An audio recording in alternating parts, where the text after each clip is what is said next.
آپ کو سمجھ آیا کہ بطخ کے ساتھ کیا ہوا؟ نہیں سمجھ سکے تو چلیے میں بتاتا ہوں۔ دیکھنے میں کسی فائٹر طیارے جیسا پرندہ پیریگرین فالکن ہے، اور یہ بطخ اسی کے حملے کا شکار ہوئی ہے۔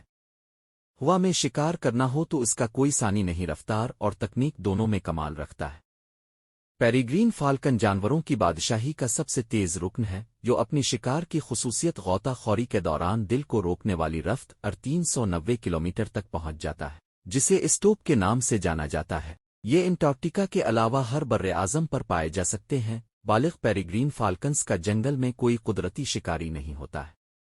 دلچسپ بات یہ ہے کہ پیریگرین فالکن گھونسلے نہیں بناتے، اس کے بجائے وہ موجودہ پہاڑی کناروں کا استعمال کرتے ہیں یا دوسرے پرندوں سے گھونسلے لیتے ہیں۔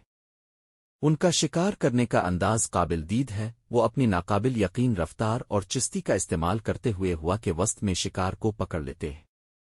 یہ بہت زیادہ اونچائی سے بجلی کی رفتار سے حملہ کرتے ہیں اور شکار کو کچھ سمجھ آنے سے پہلے ہی اس کو مار گراتے ہیں۔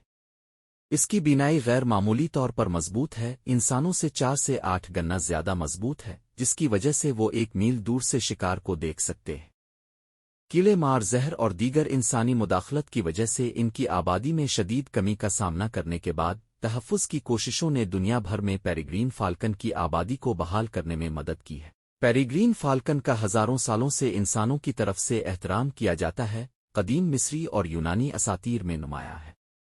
یہ ناقابل یقین حد تک ہر ماحول میں خود کو بسا لیتے ہیں، شہروں سے لے کر ساحلی چٹانوں اور پہاڑوں تک رہائش گاہوں کی ایک وسیع رینج میں پروان چڑھتے ہیں۔ یہ ناقابل یقین پرندے دنیا بھر کے لوگوں کو مسحور اور متاثر کرتے رہتے ہیں، اور جدید دور میں ایوییشن اور تیز رفتار فائٹر جیٹس کی تیاری میں ان کی جسمانی خدوخال اور تکنیک بہت مددگار ہے۔